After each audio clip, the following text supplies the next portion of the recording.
This lesson is from BA second semester English and the name of the lesson is The Child. This is the last lesson of this book and अब हम start करते हैं प्रेमचंद के इस lesson the child को। तो चलिए start करते हैं। पीपल कॉल गंगू अ ब्राह्मण and he consider himself a ब्राह्मण। कहानी की स्टार्टिंग गंगू नाम के एक व्यक्ति से होती है जैसे कि लोग एक ब्राह्मण कहते हैं और वो भी अपने आप को एक ब्राह्मण समझता है। My groom and other servants salute me. अब जो नरेटर है, नरेटर यानी कि जो कहानी हमें सुना रहा है वो व्यक्ति या बता रहा है, उसे हम नरेटर कहते हैं। यह नरेटर कौन है? नरेटर वो व्यक्ति है जिसने कि गंगू यानी कि इस ब्राह्मण को नौकरी पर रख रखा है अपने घर पे। तो यानी कि गंगू का जो मालिक है वो अब बता रहा है, यानी कि जहाँ पर आई मी माई वर्ड का यूज़ होगा वो कौन बोल रहा है? नरेटर बोल रहा है। तो नरेटर क्या कहता है? My groom and other servant salute me. Groom होता है जो घोड़ों की देखरेख करता है अस्तबल में। तो कहता है मेरा जो ग्रूम है वो और दूसरे सर्वेंट सभी मुझे सैल्यूट करते हैं, इवन फ्रॉम अ डिस्टेंस, दूर हों तभी भी करते हैं। गंगू नेवर डज, लेकिन गंगू ऐसा कभी भी नहीं करता है। Perhaps he expects me to greet him, और शायद वो एक्सपेक्ट करता है कि मैं उसको ग्रीट करूं, ये कहकर कि आई टच योर फीट, कि मैं तुम्हारे पैर छूता हूँ। उसे लगता है, नरेटर को लगता है कि गंगू चाहता है कि मैं उसके पैर छूँ बिकॉज ही इज़ अ ब्राह्मण। He never touches a glass front which I have drunk. वो कहता है कि वो कभी उस ग्लास को नहीं छूता जिससे कि मैंने पानी पी लिया हो। And I have never dared ask him to fan me, और मेरी कभी हिम्मत नहीं हुई कि मैं उसे कहूँ कि मुझ पर हवा कर दे।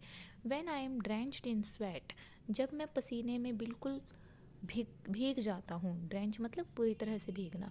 And none of the other servant is around, और दूसरा कोई सर्वेंट आसपास ना हो। Gangu does pick up the fan, तब गंगू फैन उठाता है, पंखा उठाता है। But the look on his face indicates that he is doing me a favour, लेकिन उसके चेहरे पर जो हाव भाव होते हैं वो ये इंडिकेट करते हैं कि वो मुझे पर कोई एहसान कर रहा है। For some reason I always take the fan from his hand immediately, और पता नहीं किस कारण से मैं उसके हाथ से तुरंत से वो पंखा ले लेता हूँ। He is a man of extremes, वो अतिवादी मनुष्य है, मतलब हर चीज़ में बहुत ओवर है वो। He can't tolerate people's chatter, वो लोगों के द्वारा जो चुगली की जाती है उसको सहन नहीं कर सकता। He must have very few friends, उसके फ्रेंड्स बहुत कम हैं। Perhaps he think it beneath his dignity to sit with the groom and the servants, शायद उसे दूसरे नौकरों के साथ और ग्रूम के साथ बैठना अपनी शान से नीचे लगता है, इसीलिए उसने उन्हें फ्रेंड नहीं बनाया है। I have never seen him socialise with anyone, मैंने उससे कभी भी उसे दूसरों से समाज में मिलते जुलते नहीं देखा। Surprisingly he is not given to opium or hemp, और बड़ी हैरानी है कि वो ना कोई अफीम ना कोई दूसरी ड्रग लेता है। This is an extraordinary virtue in man of his class, और इस तरह के वर्ग के व्यक्ति के अंदर ये एक बड़ा विर्च्यू था उस टाइम पर, बड़ा गुण था उस टाइम पर। आई have never seen him perform religious rituals, ना मैंने उसे कभी कोई धार्मिक काम करते हुए देखा। और गो फॉर अ सैक्रेड बाथ, ना पवित्र स्नान करने के लिए नदी की तरफ जाते हुए देखा। Despite being absolutely illiterate he is still a ब्राह्मण, इलिटरेट यानी कि अनपढ़, वो पूरी तरह से अनपढ़ होने के बावजूद भी एक ब्राह्मण है। And wants the world to respect and serve him in recognition of this, और वो चाहता है कि जो संसार है वो उसकी रिस्पेक्ट करे उसकी पहचान की वजह से, यानी कि ब्राह्मण होने की वजह से। एंड वाई शुडेंट ही, और क्यों नहीं होनी चाहिए। If people can not only retain control of property accumulated by their forefathers but also derive status from it as if they have generated it themselves, why should he give up the respect and honor gathered by his forefathers। तो writer कहता है क्यों नहीं मिलनी चाहिए उसको ये respect जो वो चाहता है मिलनी चाहिए, क्योंकि जो लोग हैं वो अपने पूर्वजों के द्वारा दी गई धन संपदा को भी कंट्रोल में ले लेते हैं, और साथ ही साथ उनके द्वारा दिए गए स्टेटस को भी इस तरह से ले लेते हैं जैसे उन्होंने खुद जनरेट किया उसे। तो गंगू नाम के इस व्यक्ति की रिस्पेक्ट क्यों नहीं की जानी चाहिए, इसकी भी की जानी चाहिए। After all this is his only inheritance. और ये जो ब्राह्मण जाति है, ब्राह्मण होने की जो हम कहेंगे कि ब्राह्मण होना उसके लिए एक भाग्य है जो कि उसे अपनी विरासत में मिला है। आई am not one two talk too much with servants. और राइटर कहता है, नरेटर कहता है कि मैं सर्वेंट्स से बहुत ज़्यादा बात करने वालों में से नहीं हूँ। I don't want any of them to come and talk to me unless I call them. मैं नहीं चाहता कि कोई भी मेरे पास आए और मुझसे बात करे जब तक कि मैं उन्हें ना बुलाऊं। I don't approve of having me servant at my back and call to perform small chores. और मैं उनमें से नहीं हूँ जो चाहते हैं कि उनके साथ हमेशा सर्वेंट रहें। I find it much easier to pour my own drinking water, light my own lamp, wear my own shoes, and take out books from the cupboard myself than to call for Linson or Maiko। और मुझे लगता है कि पीने के लिए पानी glass में डालना, लैंप जलाना, अपने शूज़ खुद पहनना और किताबें कपबोर्ड से निकालना ज़्यादा ये सभी काम खुद से करना ज़्यादा आसान है, बजाय कि इन्हें करवाने के लिए लिंगन या फिर माइको को यानी सर्वेंट्स को बुलाने के। This helps me autonomous and self reliant, क्योंकि इससे मैं खुद को स्वतंत्र फील करता हूँ और सेल्फ रिलायंट फील करता हूँ। The servants are familiar with my temperaments. और राइटर कहता है कि जो सर्वेंट्स हैं मेरे, उन्हें मेरे नेचर के बारे में पता है। And rarely approach me unnecessarily, जिसकी वजह से वो बहुत ही कम ऐसा होता है कि बिना किसी काम के मेरे पास आ जाए। So one day when Gangu appeared before me early in the morning, तो इसीलिए जब एक दिन गंगू सुबह सुबह मेरे पास आ गया, I was not at all pleased, तो मैं खुश नहीं हुआ। Whenever these people come to me they either want an advance on their wages or they want to complain about another servant. और जब भी ये लोग अपने आप से ऐसा करते हैं, अपने आप से आते थे, तो या तो ये एडवांस पेमेंट चाहते थे या फिर किसी दूसरे सर्वेंट की शिकायत करने आते थे। और मैं इन दोनों ही चीज़ों से नफ़रत करता था। आई पे everyone the first of the month, क्योंकि मैं हर किसी को मंथ की पहली तारीख को ही पेमेंट दे देता था। And I Then narrator says, I get angry when anyone ask for an advance. जब कोई एडवांस के लिए मांगता है तो मुझे गुस्सा आता है। Who has the time to keep detailed account of advances given? फिर राइटर या नरेटर कहता है कि किसके पास इतना टाइम है कि दिए गए एडवांसेस का एक अकाउंट बना कर रखे। When someone is paid for the whole month, जब किसी को पूरे मंथ की तनख्वाह दे दी गई है, what right does he or she have to spend all the money in 15 days? तो उसका क्या अधिकार बनता है कि वो सारी मनी 15 दिन में खर्च कर दे and then seek an advance or a loan, और फिर एक एडवांस या लोन मांगे। And I hate complaints. और नरेटर कहता है कि मुझे कंप्लेंट से भी नफरत है। I consider complaints a sign of weakness or a best attempt at flattering the employer. और मुझे लगता है कि जो कंप्लेंट करना है वो एक वीकनेस का साइन होता है मनुष्य की, या फिर जब एक मनुष्य किसी एम्प्लॉयर की चापलूसी करता है तो उसका एक प्रयास होता है कंप्लेंट करना। So I hate complaints. I said with a frown, what is it? I didn't call you. इसीलिए मैंने गंगू को कहा कि ये क्या है, मैंने तुम्हें नहीं बुलाया था। I was very surprise to see Gangu sharp proud face looking mild pleading and bashful. मैं सरप्राइज था ये देखकर कि गंगू का जो तीखा और प्राउड वाला चेहरा होता था वो आज काफ़ी माइल्ड था, प्लीडिंग था, यानी प्रार्थना करते हुए दिखाई दे रहा था, और बैशफुल था। आई रेकंड, मैंने गैस किया कि he wanted to say something, वो कुछ कहना चाहता था, but was unable to find right words, लेकिन उसे सही शब्द नहीं मिल रहे थे। Somewhat more mildly I asked, तो मैंने और पोलाइटली पूछा, व्हाट्स द मैटर, क्या बात है? वाई डोंट यू स्पीक, तुम क्यों नहीं बोल रहे? You know that this is time to go for a walk, I am getting late, तुम्हें पता है कि ये मेरी वॉक का टाइम है और मैं लेट हो रहा हूँ। Gangu said in a dejected tone, तो गंगू ने उदासी भरे स्वर में कहा, well then you go, I will come later, तो ठीक है तुम जाओ, मैं बाद में आ जाऊँगा। This was even more worrisome, लेकिन ये और भी चिंताजनक था। Right now since I was in a hurry, जैसा कि इस समय मैं जल्दबाजी में था, he would have to rush through his story, तो उसे भी अपनी कहानी जल्दी जल्दी बतानी पड़ती, because he knew I didn't have much time, क्योंकि उसे पता था मेरे पास ज़्यादा टाइम नहीं है। If he come back later, और अगर वो बाद में आएगा तो राज वुड स्पेंड आवर्स कंप्लेनिंग, तो शायद ये जो दुष्ट है ये घंटों बिता देगा अपनी कंप्लेंट्स करने में, इसीलिए नरेटर चाहता था कि वो अभी बता दे। Perhaps he realizes that I am working when he sees me reading or writing. Narrator कहता है कि गंगू को लगता था कि जब मैं पढ़ता या लिखता हुआ होता था तो उसे लगता था कि मैं काम कर रहा हूँ, but he thinks I am resting when I am thinking, और उसे लगता था कि जब नरेटर आराम कर रहा होता है, सोच रहा होता है, तो वो आराम कर रहा है, which is actually the hardest of my task, जो कि नरेटर कहता है कि उसका सबसे हार्ड टास्क था। That's when he will come and bother me, ये उस टाइम आएगा और मुझे तंग करेगा, नरेटर को ऐसा लगता है। सो आई सेड अनकाइंडली, इसीलिए मैंने अनकाइंडली कहा, have you come to ask for an advance, क्या तुम एडवांस के लिए आए हो? आई डोंट गिव एडवांसेस, मैं एडवांसेस नहीं देता है। No indeed sir, I have never ask for an advance, तो गंगू ने कहा, नहीं सर, मैंने कभी एडवांस नहीं मांगा है।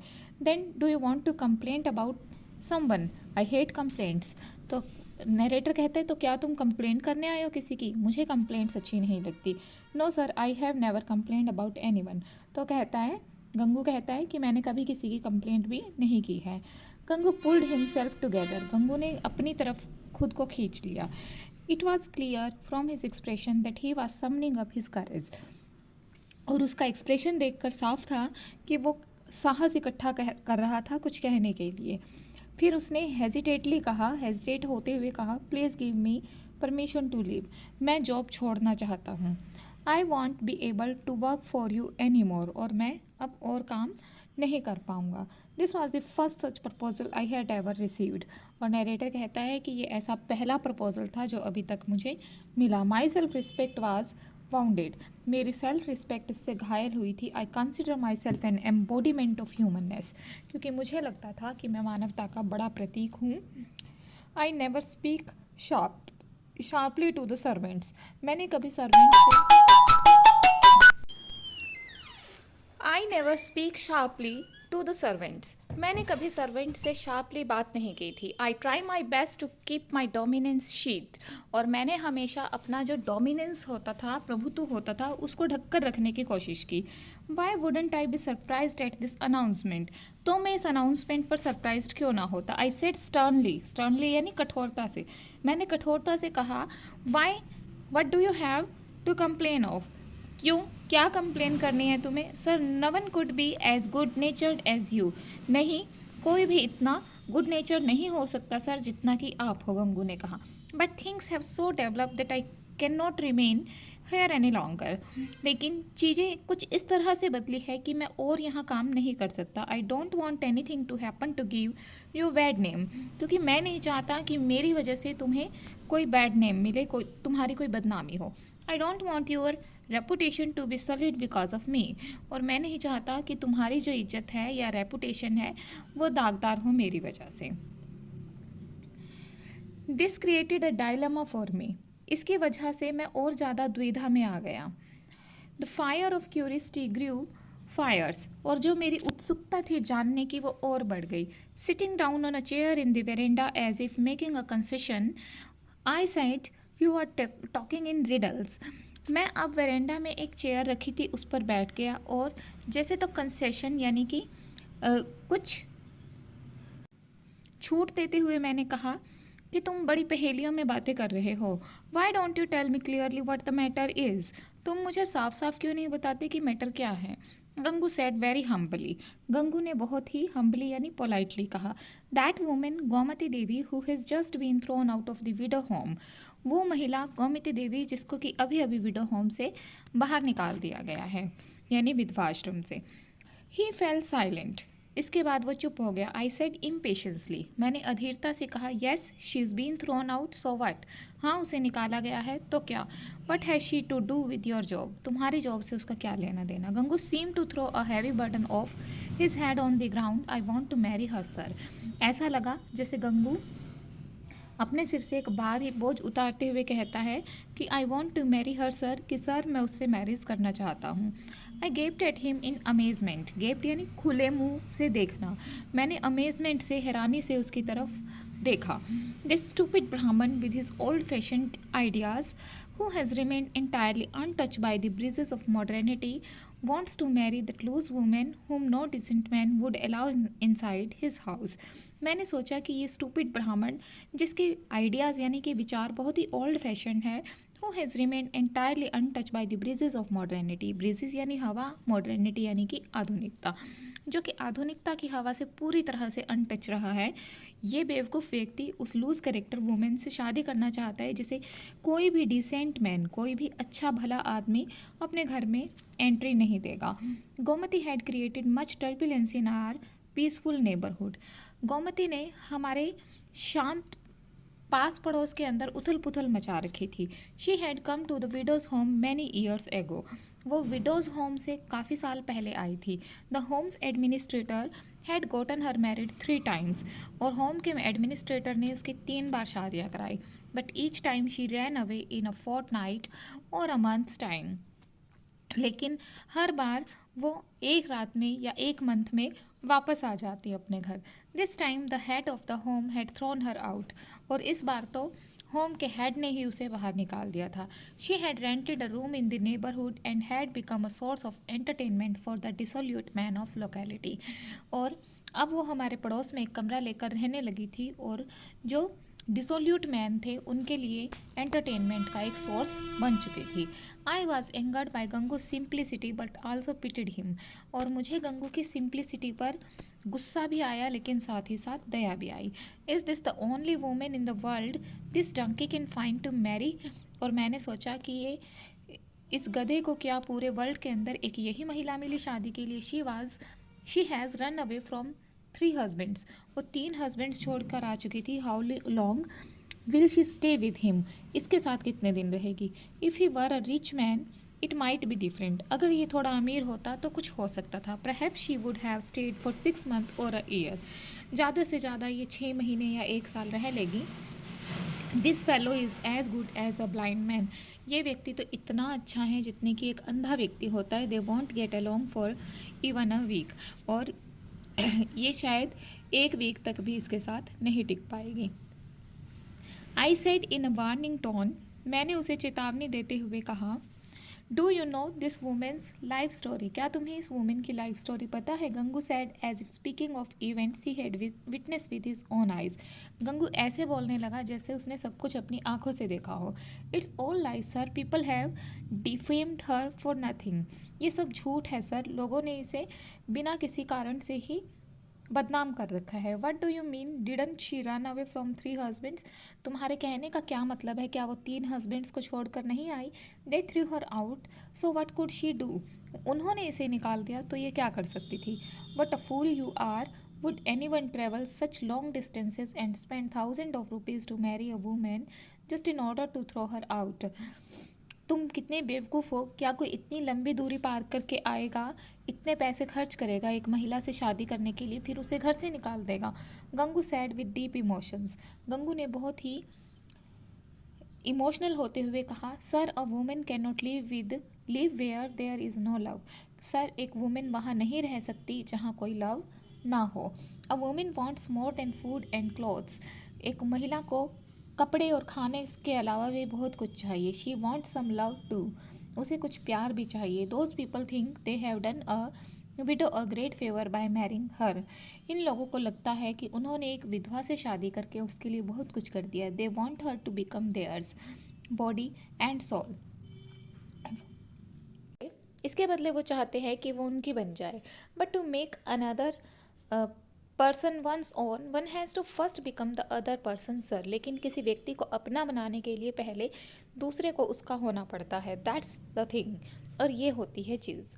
And then she also suffers from an ailment, उसके अलावा उसे एक बीमारी भी है। She is possessed by a spirit, उस पर एक स्पिरिट का साया है। Sometimes she gets hysterical and falls down in a faint, कभी कभी वो हिस्टेरिकल हो जाती है, डर जाती है और मूर्छित हो जाती है। And you will marry such a women, और तुम ऐसी महिला से शादी करोगे। I said shaking my head in डिसमे, मैंने निराशा से अपना सिर हिलाते हुए कहा, your life will be ruined, तुम्हारी जो लाइफ है बर्बाद हो जाएगी। गंगू सेड साउंडिंग लाइक अ मार्टिर, गंगू ने जैसे एक शहीद बोलता है इस तरह से बोलना शुरू किया। I think my life will be fulfilled sir, मुझे लगता है कि मेरी लाइफ पूरी हो जाएगी उससे शादी करके। The rest is God's will, और बाकी भगवान की मर्जी। I said firmly, I have you made up your mind, मैंने उससे फर्मली पूछा, दृढ़ता से पूछा, क्या तुमने अपना मन बना लिया है? तो उसने कहा, यस सर, हाँ मैंने बना लिया है। Then I accept your resignation, तो मैं तुम्हारा रेजिग्नेशन स्वीकार करता हूँ। I am not a slave to meaningless conventions and useless principles, but it would certainly be problematic to employ a man who marries a wicked woman, मैं कोई भी meaningless conventions, परंपराओं का और यूजलेस प्रिंसिपल्स का समर्थन नहीं करता हूँ, फिर भी ऐसे व्यक्ति को नौकरी देना जिसने कि ऐसी बुरी महिला से शादी की हो मेरे लिए प्रॉब्लमेटिक हो सकता है। Fresh complication will arise every day, हर रोज़ नई कॉम्प्लिकेशंस आएंगी, नई डायलामास आएंगी, और पुलिस भी आ सकती है, मुकदमे भी हो सकते हैं, ये सब पॉसिबल है कि थेफ्ट भी हो, चोरी भी हो, तो मैं इस सब को अवॉइड करना चाहता हूँ। Like a starving creature, Gangu had seen a piece of brand and has rushing towards it, लेकिन एक भूखे क्रिएचर की तरह से गंगू उसकी तरफ दौड़ रहा था, जैसे कि एक भूखा क्रिएचर रोटी की तरफ दौड़ता है। He didn't care that the bread was half eaten, dry and unfit to eat, वो इस चीज़ की परवाह नहीं कर रहा था कि इस ब्रेड को आधा